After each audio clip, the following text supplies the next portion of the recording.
Uh, so in our last class, we completed that wind energy. Okay. So today we are going to discuss a new topic called a tidal and wave energy. So these things we already discussed in our first introduction chapter, non-conventional source of energy or renewable source of energy.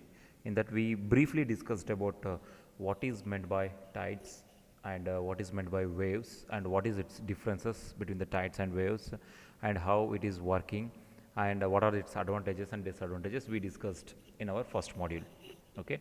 So here in depth we are going to discuss how this tidal forms, what are its types of tidals, okay, and what are the components of this tidal power plant and how it is working principle of tidal energy and advantages, disadvantages of this tidal as well as wave energy we are going to discuss.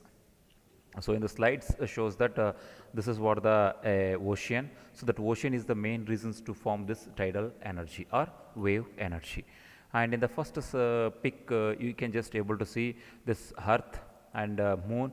So because of this earth and moon rotation, it causes the high tide and it causes the low tide. That I will explain in the later of this chapter. Yes, we already know that traditional energy sources, that is what conventional energy sources like coal, okay, and petrol, diesel, or nuclear. There are so many conventional sources of energies. Of course, the efficiency is very high. Okay, just like an example of fossil fuels, the energy generating what we are getting energy is high efficient. The calorific value is very high, as well as the efficiency is also very high. But the thing is too much of pollutions. It causes the too much of pollutions and they are a depleting one. Means if you use continuously like this, in a coming days it may deplete, it may exhaust. That is the main drawback of the traditional or conventional source of energies. To replace this, we are going with an unconventional like solar, like wind, and similarly another important replacement is called this tidal energy. It is a best alternative replacement for this conventional or traditional energy sources. Okay. First thing, this tides. A tide means, we already know that, we already discussed, the tide means it's a periodic rise or periodic drop of a mean sea level. A mean sea level, okay, there is a mean sea level is there. So in that, if the water level is more than that sea level, we can call it as a flood tide. If the water level below that mean sea level, we can call it as a ebb tide. This is what we discussed in our first module. So ebb tide and flood tide. So flood tide means the level of the water is more than the mean sea level, and if the level of the water is less than the mean sea level, we can call it as a ebb tides. So this periodic rise, the periodic rise and fall of this water level in a ocean or in a sea, which are carried by a action of, we already know that these things is due to be just because of the two main reasons. So this tidal energy is an indirect form of solar energy, okay. So we already know that it's an indirect form of solar energy. So the main action of this rise and fall is just because of two reasons. The first reason is the action of the sun radiations. So the radiations what we are getting from the sun, it causes the, okay, it causes the sun the fall and decrease in the sea level. And the second is moon. So sun and moon are the two main reasons. Because of these two, it will causes the rise and fall, okay. And on the water, so this water on the earth, that will increase its level and decrease its level just because of one reason is sun and other reason is moon, okay. So because of this rotation, it will causes the tides and it causes the waves. The main difference between waves and tides is, tides are always are available at the gulf of the ocean. The gulf of the ocean we get the tides, means on the beaches of the ocean okay, on the gulf of the ocean or beaches of the ocean we get the tides. But waves are always available in the middle of the sea.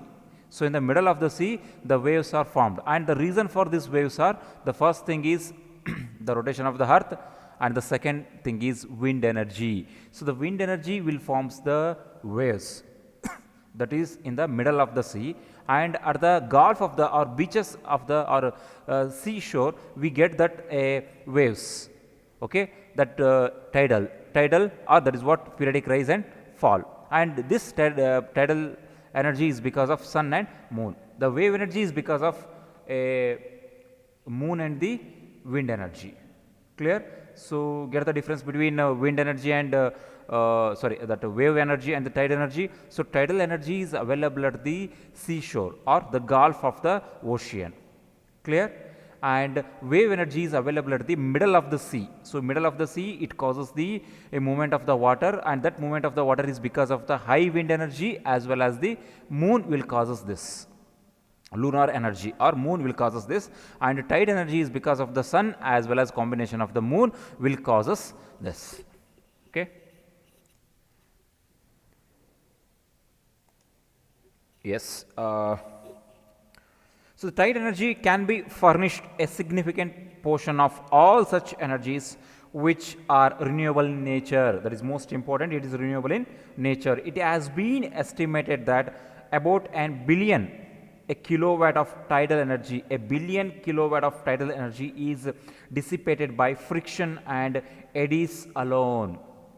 The thousands of kilowatt of a power, the 1000 kilo or a million or billion kilowatt of tidal power is dissipated, simply dissipated by a friction and eddies alone, eddy, okay, and this is slightly less than economically exploitable power potential of all rivers of the world, and it only indication of a magnitude of tidal power available of it's not economically feasible also. That is most important. Okay. So means we cannot feasibly we get all power from the tidal source.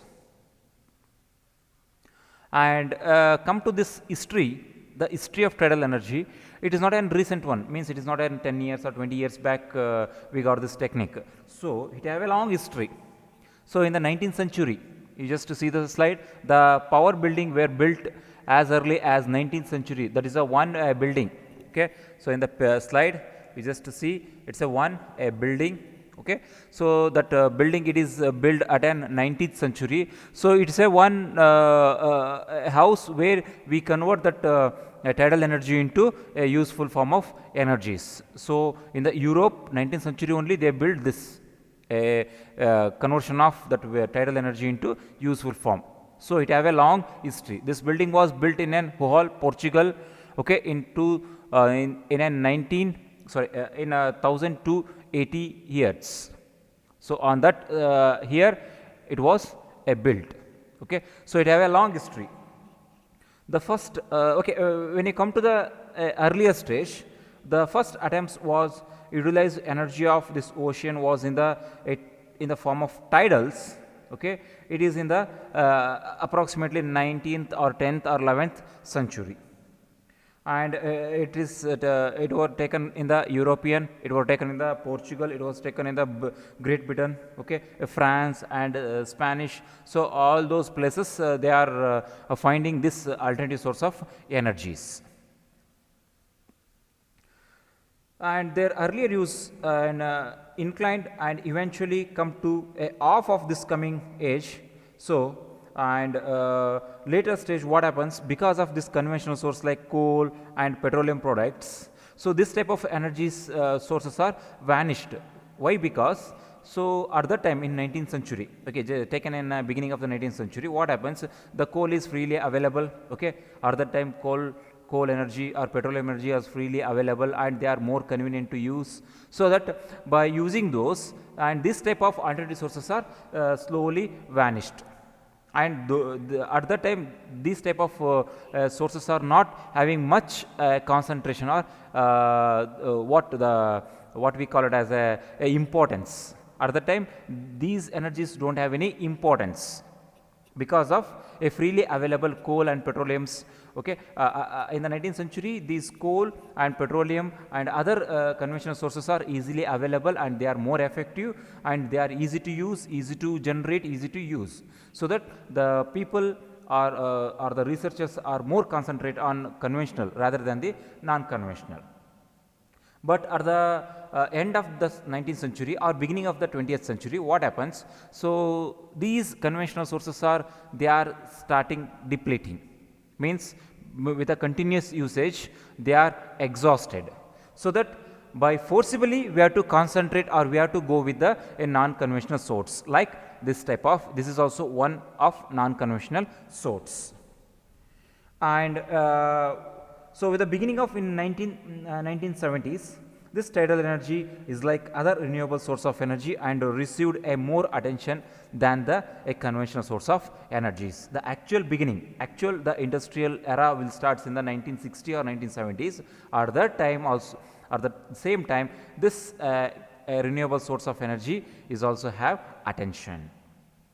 And the first tidal power plant was commenced by a General Deglot in an La Larens in 1966. It was the first tidal power source which was marked and breakthrough the average tidal range of 8.4 meter, means the height of the tidal is 8.4 meter, that is the average, and a maximum of 13.5 meters, and effective that basin, that is what the building or that basin was constructed, a surface of 22 kilometers square, and the basin volume is it's nearly 1084 lakh meter cube. The volume of that basin is 1084 lakh meter cube, and there were no special problem with this site, and it is a very sensible choice for the world first tidal power station, and it was used a single basin. It's a single basin, that is most important. It's a single type of basin, and a sub power with a water flowing either direction, means water is flowing in the one direction as well as coming back in the other direction. In the both direction it will generate the energy.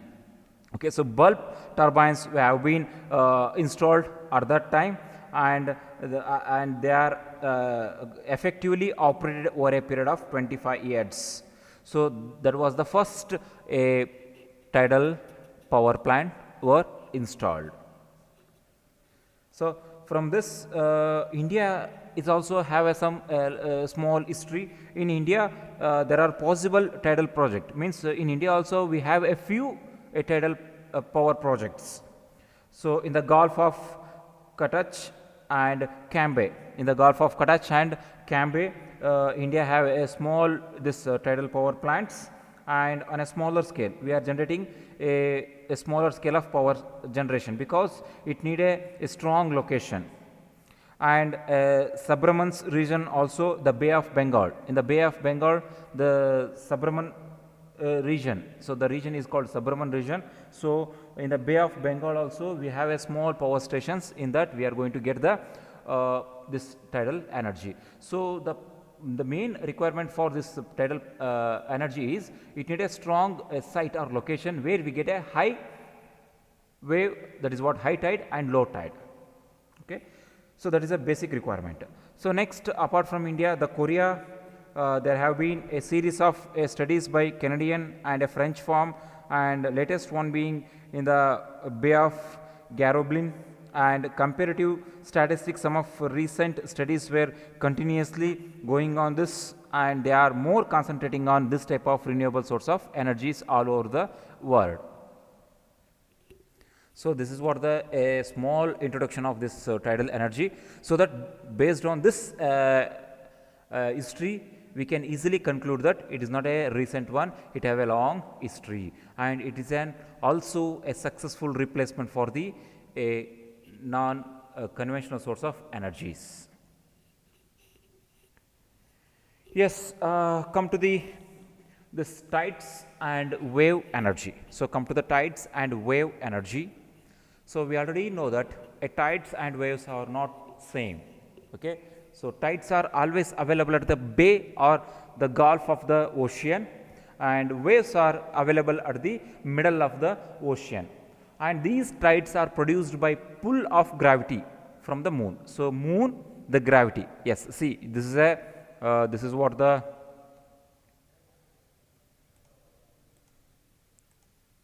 yes, this is what the earth. So, on the earth, this blue color indicates that it is a water. So, blue color shows that water, and the green color what it shows that is a land. Okay. So, nearly more than 70% of the earth is covered by a water. So, that is a sea water, and that water is not directly used. So, means it is not usable water, only less than 1% of the water is usable, and nearly 99% of the water is either sea water or the water in the South Pole and North Pole. It is in the form of ice. Okay. And this is a moon, and there is a sun. Okay. So, this tidal energy is an indirect form of I told it is an indirect form of sun energy. Okay. And here moon, so moon earth is continuously rotating on its own axis, and also moon is rotating around the earth. The moon is rotating around the earth, and the earth is rotating around the sun, as well as it is rotating on its own axis. Because of this movement, rotation, it causes the gravitational attraction. There is a gravitational attraction between the moon and the earth, and this gravitational attraction will causes the tides. It will form the tides. Just a minute.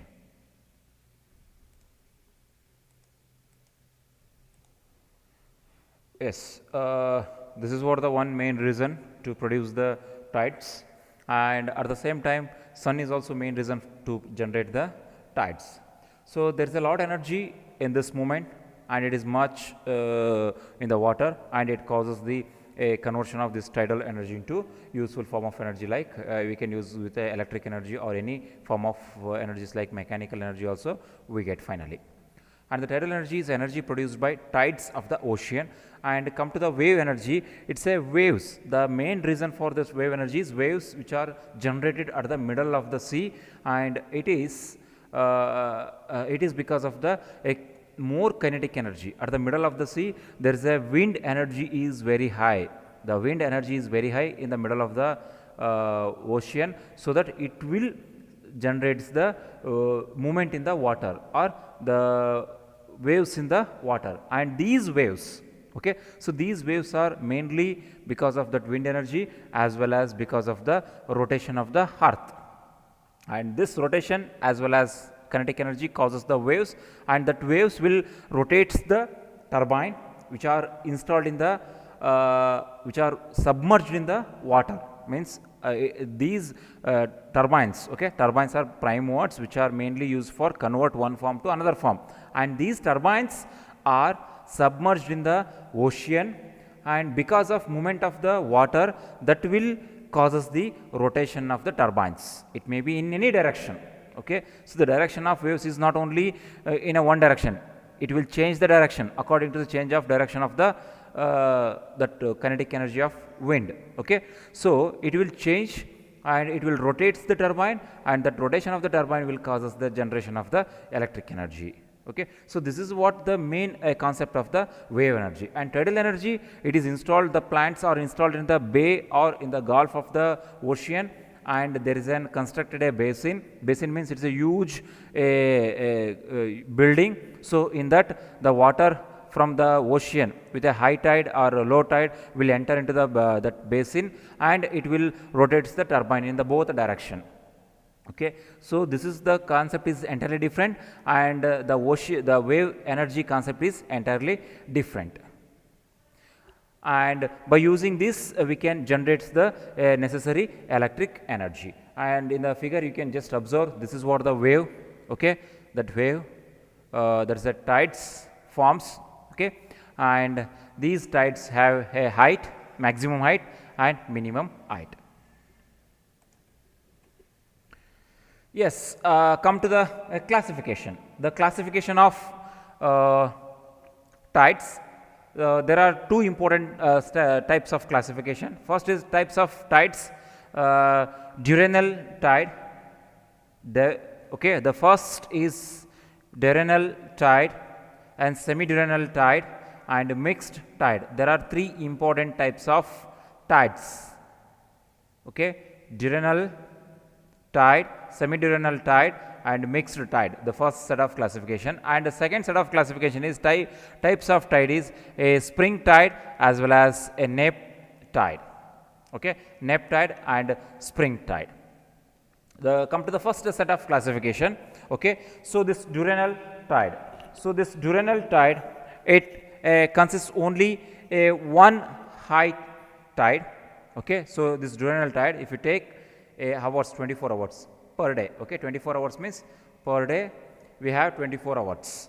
So per day is divided into 12, 24 hours. Okay, and it is a set of 0 to 12 and 12 to 24, it completes one day, and 24 to again 12 and again 24, it completes another day. Okay, so in one day, this shows that one day. So it consists of only one high tide. You just observe, in a one day only one high tide and one low tide. So it have one high tide and one low tide, or it have a one episode of high tide and one episode of low tide. If it consists of a one high tide, one low tide, then we can call it as it is called as diurnal tides. Okay, and it's a height of 0 to -2 and +2, means +2 means high and -2 means low.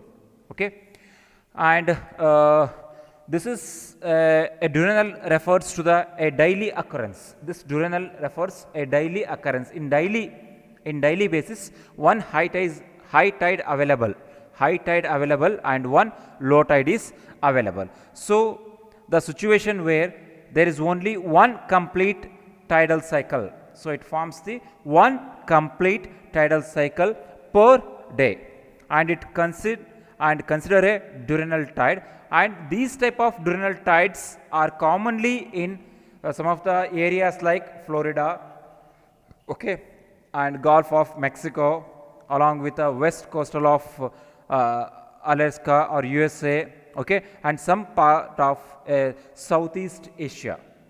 So some part of Southeast Asia, Florida, Gulf of Mexican, we get this type of tides. Okay, in the ocean we get three different types of tides. One is diurnal tide. So in the diurnal tide, only per day it have a one maximum and one minimum. Okay, one maximum, one minimum. That causes the diurnal type of pattern. And the second one is semi-diurnal tide. So in the semi-diurnal tide, again it will differentiate with a one day and second day, means 24 hours.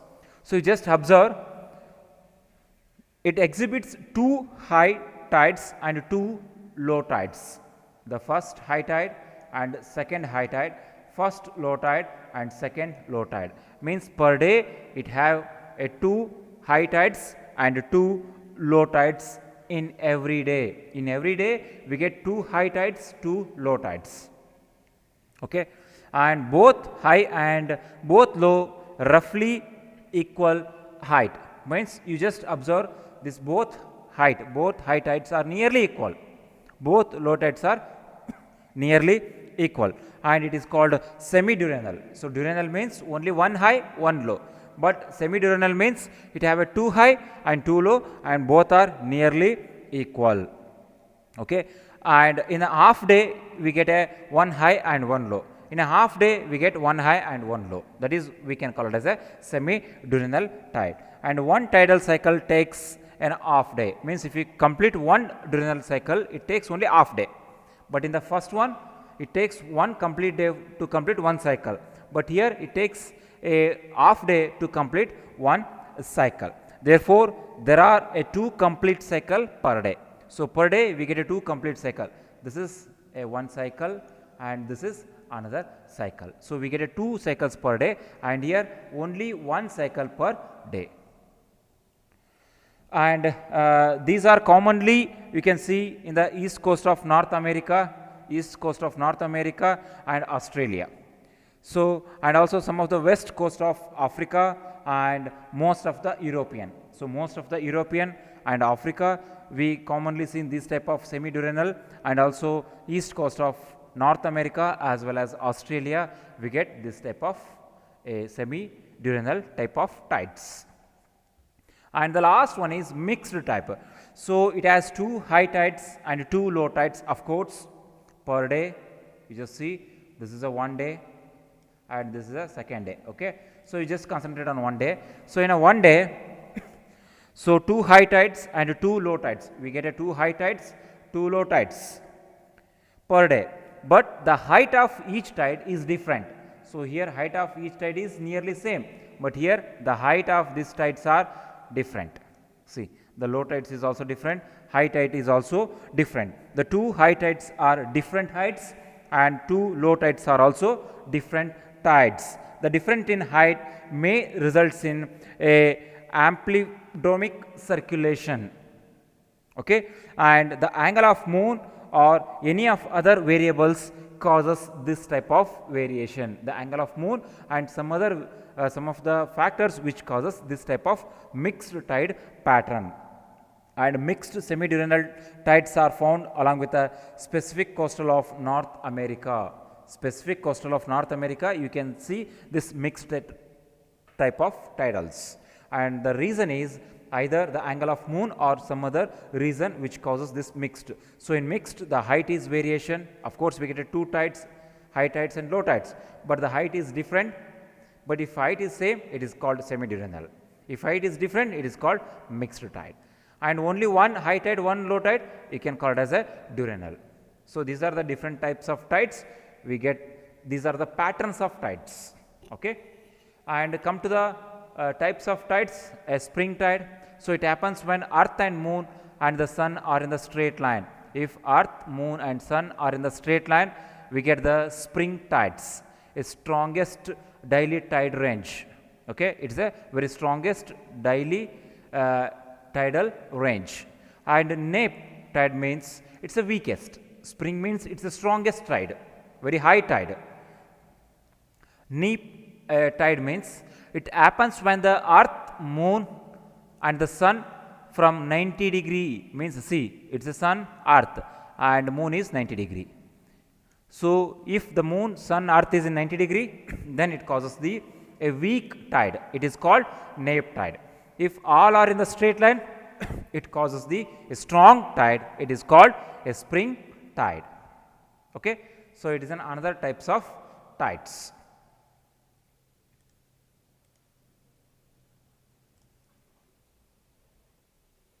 Clear? So in the next class, so we'll discuss the gravitational force and centrifugal force, how it creates the tides. These concepts we will discuss in the next class, and also we discussed important principle of tidal energy.